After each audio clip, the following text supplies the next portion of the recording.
ዛሬ ቅዳሜ ነው። እንደሰማነው ከሆነ ትግራይ ላይ አዲሱን ፕሬዝዳንት መተዋወቅ ነበረበት። በሚገርም ሁኔታ አዲሱ ፕሬዝዳንት ማን እንደሆነ ሳናቀር ትላንትና ነበረ ምክር ቤቱ ይሰበሰባል የተባለው። ከውስጥ አዋቂ ብቻ አይደለም የተሰማው። ጄኔራል ታደሰ ወረደ ራሳቸው ተናግረውታል። ጄኔራል ታደሰ ወረደ ዓርብ ዕለት ተጠርቷል። የምክር ቤት አባላቶች ተጠርተዋል ዓርብ ዕለት። እንግዲህ ዓርብ ተገናኝተው ይሰበሰቡና ምናልባት ቅዳሜ አዲሱን ፕሬዝዳንት ይመርጣል። ያን ከመረጡ በኋላ እንግዲህ ቀጥሎ ፕሬዝዳንት ጽሕፈት ቤት ሊመጡ ይችላሉ የሚል ነገር አንስተዋል እና ተናግረውታል። የውስጥ አዋቂዎችም ዓርብ እንደተጠራ ነው የሰሙት። በነገራችን ላይ ይሄንን መረጃ ማወቅ ያን ያክልም ከባድ ነገር አይደለም። የምክር ቤት አባላት ማለት ብዙ ናቸው። አሁን ላይ እኮ እንደ ድሮም እኮ አይደሉም። ምናልባት እኮ አንዳንዶቹ ተቃዋሚ እኮ ናቸው የህወሓት ማለት። ያኔ በ2012 የነበሩት የምክር ቤት አባላት ምናልባት አሁን የነ ጄኔራል ጻድቃን የነ ጌታቸው ረዳ ደጋፊ ሊሆኑ ይችላል። ምናልባት አሁን የሐራ መሬት ደጋፊ ሊሆኑ ይችላል። ምናልባት አሁን ትግራይ ውስጥ ባለው ሁኔታና መከፋፈል ግራ ተጋብተው ራሳቸውን ከፖለቲካው አግልለው ሁሉ ሊሆን ይችላል። በህይወት ያሉትን ነው ብላችሁ በህይወት ያሉትን። ስለዚህ እነዚህን ምክር ቤቶች የምክር ቤት አባላት ስትጠራ መረጃው ዳግማች ለማግኘት ከባድ አይደለም ነው የምላችሁና የምትጠራጠሩት መረጃ አይደለም ልላችሁ ፈልጌ ነው። ጄኔራል ታደሰ ወረደ ሞቱ ያረጋገጡት ነው። ውስጥ አዋቂዎችም የተናገሩት ጉዳይ ነው። በግልጽ ጥሪ ስለነበረ ነው፣ ሌላ ነገር አይደለም። ግን ሳይሳካ ቀረ። ምክር ቤቱም ሳይሰበሰብ ቀረ። ፕሬዝዳንቱንም ሳንሰማ ቀረ። ከዛ ውጪ ልብ በሉ ትግራይ ላይ መንግስት የለም የሚል ግንዛቤ ነው ያላቸው። ቫኪዩም አለ ብሎ የሚያስቡት። ያን ቫኪዩም በምርጫ ደግሞ መሙላት አሁን አንችልም። ምክንያቱም 40% ምናምን የሚሆነው አካባቢ በወራሪ እጅ ስር ነው ይላሉ። ስለዚህ የነበረውን መንግስት ከመመለስ ውጪ ሌላ አማራጭ የለም ብለው ነው እንግዲህ የሚመልሱት። ቫኪዩም አለ ካልክ ትቻኮላለህ እንጂ ጊዜ አትሰጥም። ህዝቡን የማወያየት የተለያዩ የህብረተሰብ ክፍሎችን የማነጋገር ጉዳይ ኦልሞስት ተጠናቋል ማለት ይቻላል። ምንም ያን ያክል ስብሰባ የለም፣ ውይይት የለም። ከላይ የመጣ አቅጣጫ ነው። ምን ብለህ ነው አንተ የማይቀለበስ ውሳኔ ነው ብለህ ማወያየት እኮ በቃ ተቀበሉት እኮ ኢንዶክትሪኔት ከማድረግ ያለፈ እኮ ነገር እኮ መንግስትን እንመልሳለን አሉ። ልንመልስ አስበናል። ምን ትላላችሁ አይደለም፣ በቃ እንመልሳለን። ይሄም ውሳኔ የማይቀለበስ ውሳኔ ተባለ። በቃ ይሄ ከተባለ ምንም እንድታቆት ነው ብለህ የምትነግራቸው እንጂ ከነሱ የምትቀበለውን ነገር እንደ ግብአት ወስደህ ውሳኔን በሚመለከት አትከልስም። የምትከልሰው ነገር የለም። ስለዚህ ያን ያህል ጊዜ የሚወስድ አይደለም ነው የምላችሁ። ህዝቡን ማናገር ማወያየት ጊዜ የሚወስድ ጉዳይ አይደለም። እስካሁን መጨረስ ነበረባቸው። ነገር ግን ያ ሳይሆን ቀረ። እንግዲህ አንዳንዶች ከውስጥ አገኘን ባሉት መረጃ ቅርብ የሆኑ ሰዎች እዛ አካባቢ ላይ ላለው ፖለቲካ በጣም ቅርብ የሆኑ ሰዎች ምክንያቱ ይሄ ነው ብለው ነግረውናል። በፕሬዝዳንቱ አልተስማሙም አሉ። ማን ይሆን ፕሬዝዳንት በሚለው ላይ በተለይ ወይዘሮ ፈትለወርቅ እና ዶክተር ደብረጽዮን መግባባት አልቻሉም። ሌሎቹ እንኳን ከሁለቱ ጀርባ ነው የተሰለፉት። በቃ ዋናው ልዩነት በሁለቱ መካከል ነው የተፈጠረው። ወይዘሮ ፈትለወርቅ ዶክተር ደብረጽዮንን ፕሬዝዳንት ማድረግ ማለት ቅቡልነታችንን በእጅጉ ይጎዳዋል። ስለዚህ አዲስ ፊት ይዘን ብንመጣ የተሻለ ነው የሚል ሐሳብ አላት።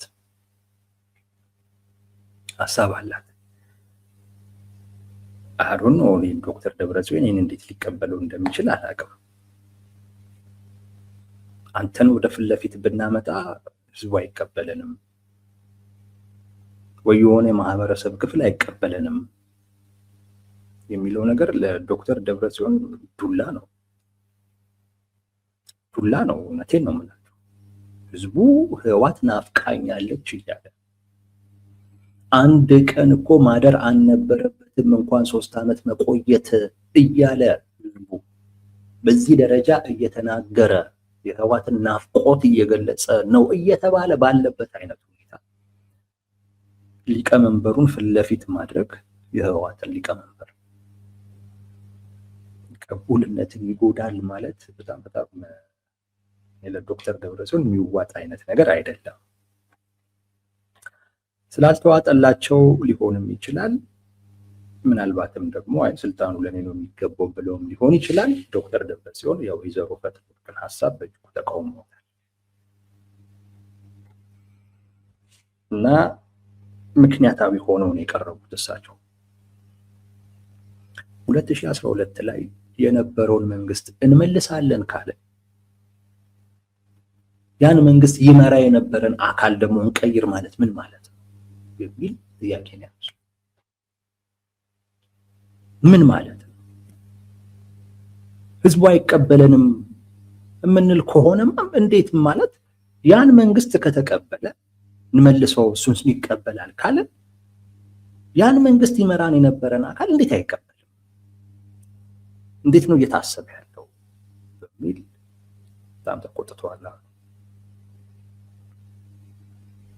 በጣም ተቆጥተዋል። መንግስቱን ከመለሰ እንዴት ነው ደግሞ ሲታየም እውነት ለመናገር ሎጂክ አለው። ያን መንግስት እንመልስ ካልክ መንግስቱን ተመልሳለህ። ስራ አስፈጻሚውን ወይም ፕሬዝዳንቱን መቀየር ያስፈልጋል ከተባለ ሊቀይረው የሚገባው ፓርቲው ሳይሆን ምክር ቤቱ ነው አይደለም እንዴ? በቃ እኮ ምክር ቤቱን እኮ እየመለስከው እኮ ምክር ቤቱን መለሰህ ምክር ቤቱ ራሱ አይ በዚህ ምክንያት ዶክተር ደብረጽዮን መቀየር አለባቸው ብሎ ካመነ ምክር ቤቱ ነው መቀየር ያለበት። ካልሆነማ ምክር ቤቱን ሲምቦል እያደረገው እኮ ነው። ዝም ብለህ ምክር ቤቱን ትመልሳለህ፣ ፕሬዝዳንት አንተ ራስህ መርጠሃል። ዶክተር ደብረጽዮን ሎጂካል ናቸው። መንግስቱ ከተመለሰ ፕሬዝዳንት መሆን ያለባቸው ዶክተር ደብረጽዮን ናቸው። ወይዘሮ ፈትለወርቅ ልክ አይደለችም። ምንም የማይመስል ነገር ነው። ዶክተር ደብረጽዮንን የማይቀበል አካል ሌላ ማንን ሊቀበል? ወይዘሮ ፈትለወርቅ ምንድነው ልዩነቱ? ዶክተር ደብረጽዮንን አልቀበልም የሚል ህዝብ ወይም የህብረተሰብ ክፍል እንዴት አማኑኤል አሰፋን ሊቀበል ይችላል? ለምን ይቀበለዋል? የማይመስል ነገር ነው። የማይመስል ህወሓት እኮ ውስጣዊ አሰራር እኮ የሚታወቅ እኮ እንኳን ከራሱ የወጣን መሪ ይቀርና ከሱ ውጪ የሆነ አካል እንኳን እኮ የትግራይ ክልል ፕሬዝዳንት ሲሆን ካልጠረነፍኩ ባይ እኮ ነው። ቲፒኤልኤፍ በእኔ መንገድ ካልሰራህ ባይ እኮ ነው። ይሄ ባህሪ እኮ የሚታወቀው። ስለዚህ ዶክተር ደብረጽዮን አይደል ሌላ የፈለገ ሰው ቢመጣ ዞሮ ቲፒኤልኤፍ ውስጥ ባለ አቅጣጫ ነው የሚኬደው። ምንም ሌላ ነገር የለውም። ከዛ ውጪ ማን ነው? ግራ ነው የሚገርም። አጠቃላይ አብዛኛው ሰው ያልተቀበለው ውሳኔው የነበረውን መንግስት እንመልሳለን የሚለው በጣም እኮ የሚገርም እኮ ነው። ሰው በሁለት ምክንያቶች ያልተቀበለው፣ አንደኛ የኔን ዕጣ ፋንታ ቢወሰን ጉዳይ እንዴት በእናንተ ብቻ ይወሰናል የሚል ነገር አንስተዋል። አንድ ሁለተኛ ጉዳይ ጦርነት ይዞ የሚመጣ ነው። ይሄ አይነቱ ውሳኔ ውጤቱ ጦርነት ነው። እንዲህ አይነት ጉዳይ እንዴት በእናንተ ብቻ ይወሰናል? ሌላም ምክንያት ሊኖር ይችላል። ሁል ጊዜ እኛ ብቻ ስልጣን ላይ ካልተቀመጥንስ የምትሉት ለምንድን ነው? ከሆነ እንኳን አይቀር ሁሉንም ያካተተ ያሳተፈ አይነት እንደዚህ ነገር ቢሆን አይሻልም ወይ ብሎ የሚቃወሙ ሰዎች አሉ። ሰው ከዚህ አኳያ ነው ያልተቀበለው እንጂ ከሌ ሊቀመንበሩ ናቸው ፕሬዚዳንት የሚሆኑት ከሌ ይሁኑልኝ በሚል አይደለም። እውነት ለመናገር እኔ ዶክተር ደብረጽዮን ምክንያታዊ ነው። ወይዘሮ ፈትለወርቅ የሌላ ዓላማ ከሌላቸው በስተቀር ይሄን አቋማቸውን ቢቀይሩት ጥሩ ነው። ዶክተር ደብረጽዮን ያ መንግስት ከተመለሰ እሳቸው ናቸው ፕሬዚዳንት መሆን ያለባቸው። ሲፈልግ ምክር ቤቱ ራሱ እንደው ለምክር ቤቱም ክብር እንኳን ሲባል ማለት እኮ ነው ለምክር ቤቱ ራሱ እንደው ስልጣን አለ ለማለት እንኳን ራሱ ምክር ቤቱ እኛ ያቀረብነው እንግዲህ መንግስቱን እንመልሳለን ብለን ነው። መንግስቱ ተመልሷል፣ ምክር ቤቱ ተመልሷል፣ ይኸው ስራ አስፈጻሚውም ተመልሷል። መንግስት ማለት እኮ ያ አጠቃላይ እኮ ነው። ምክር ቤቱ ብቻ አይደለም፣ አስፈጻሚውም ህግ ተርጓሚም ጭምር ነው። ይኸው ሁሉንም መልሰናል። መቀየር አለበት መለወጥ አለበት የምትሉት ነገር ካለ እናንተ ለውጡ ይባላል እንጂ እንዴት ነው ግን እኛ ምን አገባን? ኤኒዌይስ በዚህ ምክንያት ትንሽ ተወዛግበዋል፣ አልተግባቡ። እኛ ምን አገባን? ማንም ራሳቸው ተግባብቶ ይሰኝ አይመለከተንም። ግን እንደው ገርሞኝ ነው የወይዘሮ ፈትለወርቅ አንተን አይቀበሉም አባባል ደስ አይልም። አንተን አይቀበሉም ያ ማለት እኮ ሰው የሚፈልገው ድርጅቱን ነው እንጂ አንተን አይደለም እኮ ማለት ነገ ከነገ ወዲያ ዶክተር ደብረጽዮን የህወሓት ሊቀመንበርነትም አደጋ ውስጥ ነው። እና አቶ ዶክተር ደብረጽዮን ጉዳዩን አዩትና ነገሩ ትንሽ የተመጣጠነ የኃይል አሰላለፍ ውስጥ ላይ ስላዩ እንዲህ እናርጋሉ። ዞሮ ዞሮ የዓለም አቀፉ ማህበረሰብም ትንሽ ጫና እየፈጠረ ነው። ያም ጫና እኛ ላይ ነው በአብዛኛው ያተኮረው። ስለዚህ ትንሽ ጊዜ እንስጠውና ሌላ ጊዜ እንወስናለን አሉ። ይሄንን ያደረጉበት ዋነኛው ምክንያት በወይዘሮ ፈትለወርቅ በኩል ያለውን የኃይል ሚዛን በዛች በማገኛት ጊዜ ውስጥ አሳሳለሁኝ በሚል እምነት ነው። ሎቢ አድርገው ወደ ራሳቸው ካመጡ በኋላ ያው ራሳቸውን ፕሬዝዳንት አድርገው ለማስቀመጥ የሚያስፈልጋቸውን የፖለቲካ ስራ ለመስራት ጊዜ እንደሚያስፈልጋቸው የውይይቱን መንፈስ አይተው አሰላለፉን አይተው ተረድተዋል እና በዛች ምክንያት ጊዜ ይሰጥ በሚል ትላንትም ምክር ቤቱ ሳይመረጥ ሳይሰበሰብ ቀረ ማለት ነው። በዚህ ምክንያት ነው ተራዘመ የተባለው። እስከ መቼ የሚታወቅ ነገር የለውም። ከዚሁ ጋር ግን በተያያዘ ከትላንት ማታ ጀምሮ ዛሬም ድረስ የድሮን ቅኝት በትግራይ ውስጥ ነበረ። ይሄ ድሮን ቅኝት አመራሮቹ ላይ ያተኮረ ነው። በተለይ በአፋር እና በትግራይ ድንበር አካባቢ ላይ ያተኮረ ነው። እንደዚሁም ወታደራዊ እንቅስቃሴዎች እና ወታደራዊ ክምችቶች ያሉባቸው አካባቢዎች ላይ በጣም ያተኮረ የድሮን ቅኝት በትግራይ ውስጥ ነበረ። እንደው እንግዲህ አይታወቅም፣ ምናልባት ከዛም ጋር ተያይዞም ሊሆን ይችል ይሆናል፣ አይታወቅም። የምክር ቤቱ መሰብሰብ የነበረበት ጊዜ የተራዘመው በዚህ ምክንያትም ሊሆን ይችላል፣ የሚታወቅ ነገር የለም። ብቻ ግን ብልጽግና የሆነ ነገር እንደሚያደርግ ይታወቅ ነበረ። የድሮን ቅኝት ነበር። በእኛ እምነት እነዚህ የድሮን ቅኝቶች አንድ 3 ዓላማ አላቸው ብለን እናምናለን። የተደረገው የድሮን ቅኝት አንዱ መረጃ ማሰባሰብ ነው የሚል ግምት አለን። ምን ማለት መሰላችሁ? ወታደራዊ መረጃዎች ማለት ቲፒኤልኤፍ ብልጽግና ይሄ የኛ እምነት ነው። ብልጽግና ምን እንደሚወስድ አናውቅም፣ ግን የኛ እምነት ብልጽግና ይሄ ቲፒኤልኤፍ አሁን የወሰነውን ውሳኔ ወደ ተግባር ሲያደርገው ሲቀይረው ምናልባት ዶክተር ደብረጽዮንን የሚሆን ብቻ የራሱን የሆነ ፕሬዚዳንት ቢሾም ወዲያ ወደ ጦርነት ይገባል የሚል እምነት የለንም። አንዳንድ ሰዎች ጋር አለ። በተደጋጋሚ ነው ይህን ነገር ሰሞኑን ስናነሱ የነበረው። የለንም። እንደው በአጭሩ ጄኔራል ታደሰ ወረደ በነበሩ ጊዜ ብልጽግና የሚያምነው አጠቃላይ ትግራይን እየተቆጣጠረ ያለው ህወሓት እንደሆነ ቲፒኤልኤፍ እንደሆነ ነው። ጄኔራል ታደሰ ወረደም የህወሓት አገልጋይ መሆናቸውን ነው ብልጽግና የሚያውቀው የሚያስበው። ለዛም ነው ለጦርነት እያዋላችሁት ስለሆነ በሚል ነዳጅ የቆመው። ለዛም ነው ለጦርነት እያዋላችሁት ስለሆነ በሚል በጀት የቆመው። ጄኔራል ታደሰ ወረደ ከቲፒኤልኤፍ ጋር አንድ አድርገው ባያዩ ኖሮ ጠቅላይ ሚኒስትሩ አንድ ናቸው እነዚህ ብለው ባያስቡ ኖሮ የሚያደርጉት ነገር ጄኔራል ታደሰ ወረደን አቅጣጫ ነው የሚሰጡት።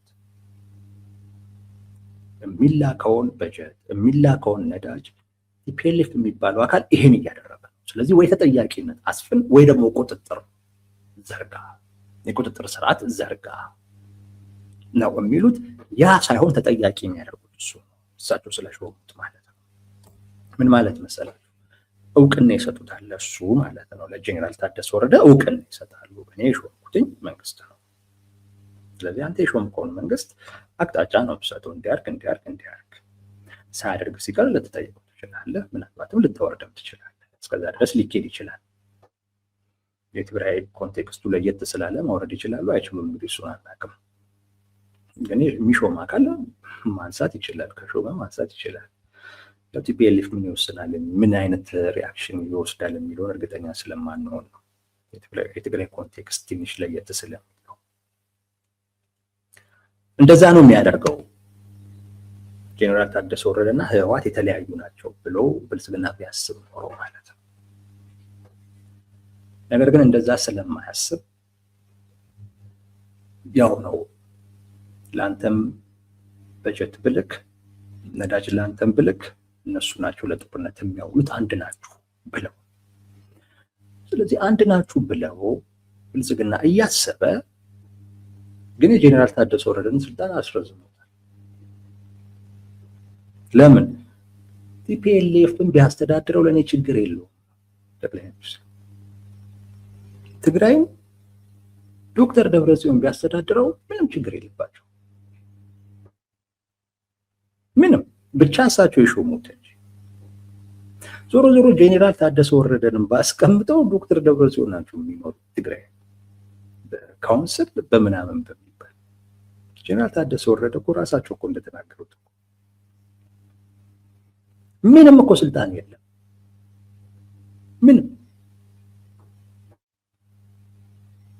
አድራጊ ፈጣሪዎቹ እነ ዶክተር ደብረጽዮን ናቸው፣ ሰራዊቱ ጄኔራሎች ናቸው። ስለዚህ አሁን ጄኔራል ታደሰ ወረደን አወረዱና ዶክተር ደብረጽዮን ስልጣኑ ላይ መጡ። ብልጽግና ምንድን ነው የሚጎዳው? ምንም። እንደውም ምን ያገኛል? ነዳጅ ላለመላክ፣ ደሞዝ ላለመላክ፣ ምናምን ላለመላክ ምን ያገኛል? ሰበብ። ሌላ ምንም ጉዳት የለውም። ስለዚህ ቀጥታ ወታደራዊ ጣልቃ ገብነት ውስጥ አይገባም። ቀጥታ ወታደራዊ ግጭት ውስጥ ይገባል የሚል ግምት የለንም በእኛ እምነት። ቲፒኤልኤፍ ግን ሊገባ ይችላል። ለምን ካላችሁ አንደኛ ነገር እሺ መለሰ መንግስቱ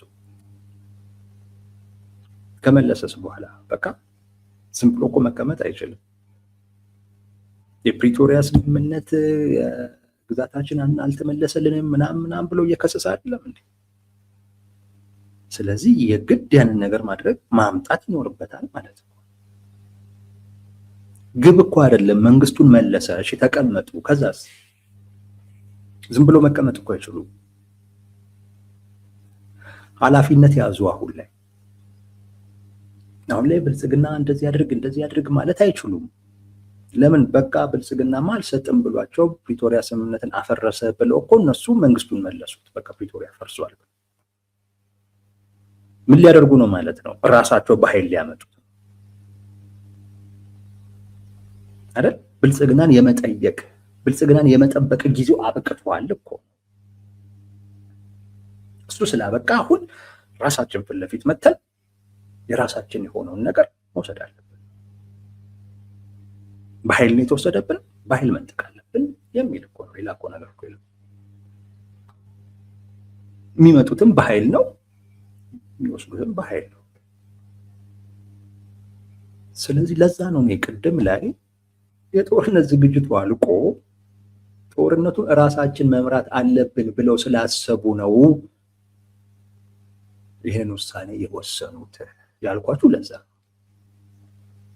እንጂ የጦርነት ዝግጅት ለማድረግ አይደለም። በቃ እሱማ ተደርጓል እና በጠቅላይም በብልጽግናም ላይ ተስፋ ቆርጠናል። ከብልጽግናም ጋር ያለን ግንኙነት ተቋርጧል አሉ። ከዚህ በኋላ ከብልጽግና የምንጠይቀው ነገር የለም እና ስልጣኑን ይዘን ዝም ብለን እንቀመጣለን እያሉ አይደለም። ብልጽግና የወሰደብን ነገር አለ፣ እሱን እንነጥቋለን ነው። ሌላ ነገር እንነጥቋለን ነው። ስለዚህ ቲፒኤልኤፍ ልክ ስልጣኑን በያዘ በተወሰኑ ቀናቶች ውስጥ ወደ ጦርነት መግባት ይኖርበታል። ምናልባት ትንሽ ሊዘገይ የሚችለው አንድ ነገር ሊያዘገዩ ይችላል። ያም ምንድነው? ልክ እነሱ ስልጣኑን ሲይዙ ከመያዛቸው በፊት እንኳን የተፈጠረውን ውጥረት እያያችሁት ነው። የዓለም አቀፉ ማህበረሰብ የበለጠ ትኩረት ይሰጣል። ፕሪቶሪያ ስምምነት ፈረሰ ምናምን የሚባለው ጩኸቱ ስለሚበዛ ማለት ነው። የዛን ሰዓት የዓለም አቀፉ ማህበረሰብ ምናልባት ጣልቃ ገብቶ ሊያደራደረን ይችል ይሆናል፣ ጊዜ እንስጥ ብለው ሊጠብቁ ይችሉ ይሆናል እንጂ ስልጣኑን እንዲያዙ እንደተባለው ኮማንድ ፖስት አቋቁመው አስቸኳይ ጊዜ አዋጅ አውጀው ወደ ጦርነት ነው የሚገባው። የነሱ ሀሳብ ይሄ ነው። ካልሆነማ ለምን ይዙታል? ትርጉም የለውም። ይዘው ለመቀመጥ ከሆነ ጄኔራል ታደሰ ወረደ ተቀምጠውበት እነሱ ምን አጡ? ምንም ያጡት ነገር እኮ የለም። ከፕሬዝዳንት ጽህፈት ቤቱ የተለየ ፍቅር አለን ካላሉ በስተቀር እኮ በቃ ያጡት ጽህፈት ቤቷን ብቻ ነው። ሌላው ነው ፈላጭ ቆራጭ እነሱ ናቸው። ሊገቡ ይችላሉ። ሊገቡ ስለሚችሉ ይሄንንም ብልጽግናም ስለሚረዳ አንዱ የድሮን ቅኝቱ ዋነኛ ፍላጎት ወታደራዊ መረጃዎችን መሰብሰብ ነው። ለዛ ነው እነሱ ወደ ጦርነት ሊገቡ ይችላሉ ከሚል አንድ። ምናልባት የእኛም ደግሞ ግምት ስህተት ደግሞ ሆኖ ራሱ ብልጽግና እንደዚህማ ከሆነ በክብር የመጡ በስልጣን የመጡ ድሮም ሰበብ ነበረ የምፈልገው ብሎ ከገባ አናውቅ። ብቻ ግን ለሁለቱም ራሱ የሚግባ ከነሱ የሚመጣውንም ለመመከትና እንደገና መልሶ ለማጥቃትም ይሁን መረጃዎችን መሰብሰብ ስለሚያስፈልግ ከዛ አኳያ ነው አንዱ የድሮን አሰሳና ቅኝት ሲደረግ የነበረው። ሁለተኛው ዲትራንስ የሚባለው እንደ ማስፈራሪያ ነው። ማስፈራሪያ ነው። እያየናችሁ ነው፣ እየተከታተልናችሁ ነው። ምድር ላይ የሉም ብላችሁ አስባችሁ ከሆነ በላይ እያየናችሁ ነው፣ እየተከታተልናችሁ። አስፈላጊ ሆኖ ስናገኘው ጥቃት መፍጠር እንችላለን የሚል መልእክት ማስተላለፍ ነው እና ማስፈራራት ነው እየተፈለገ ያለው። ትንሽ አሁን ላይ በቃ ወስነዋል ይሄን ማድረግ አለብን ምናምን የሚል አይነት ነገር ውስጥ ስላሉ በተለይ ከማድረጋቸው በፊት ደግሞ ትንሽ እንዲፈሩ ውሳኔያቸውን ምናልባት መልሰው ማሰብ ካለባቸው የሚፈጥር ከሆነ ያንን አይነት ሁኔታ በሚል ለማስፈራራት የተደረገ እንቅስቃሴም ተደርጎ ሊወሰድ ይችላል። ሶስተኛው የበላይነት ስሜት ማሳየት፣ የበላይነት ስሜት ማሳየት ነው። ትግራይ በእኛ ቁጥጥር ስር ነው የሚል ነው። በቲፒኤልኤፍ በኩል የድሮን መቃወሚያ ምናምን አለን ሲሉ ሰምቻለሁ። በቴክኖሎጂ የበላይነት አለ የሚል መልእክት ማስተላለፍ ነው። በእኛ ቁጥጥር ስር ነው ትግራይ፣ አስፈላጊ ከሆነ እርምጃ መውሰድ እንችላለን። የቴክኖሎጂ የበላይነት አለን በሚል የራስን ወታደራዊ አቅም ማሳየት እና የበላይነት ስሜትን ማሳየት ነው እየተፈለገ ያለው። የድሮን ቅኝቱ ከነዚህ አኳያ ከታየ ትርጉም ሊሰጥ ይችላል እንጂ ጠቅላይ ሚኒስትሩ እንዳሉት እርሻ ለማየት አይደለም። የድሮን ቅኝቱ እርሻ ለማየት አይደለም፣ ወታደራዊ ዝግጅት ነው። መረጃዎችን ለመሰብሰብ አሁን ሰሞኑን ያያችሁ ነው አይደል? ብር ሸለቆ ላይ ይሄን ያልተመረቀ ከሌ የሚባለው ጄኔራል የእንትን እዝን ሄዶ ጎበኘ ምናምን የሚባል አይነት ወሬዎች እኮ እየተሰሙ እኮ ነው። ደግሞ በጣም ይጨምራሉ። ወታደራዊ መረጃዎች በጣም ይጨምራሉ። ይሄ እዛ ያለውን ኃይል ለማስፈራራት ወታደሩንም ለማዘጋጀት በስነ ልቦና ደረጃ ሌላውንም ህዝብ ለጦርነት ራሱን እንዲያዘጋጅ ለማድረግ የሚደረጉ እንቅስቃሴዎች ናቸው እየተደረጉ ያሉት እና የድሮን ቅኝቱ ከዚህ አኳያ ሊታይ የሚችል ነው። ይኸው ነው ወዳጆች።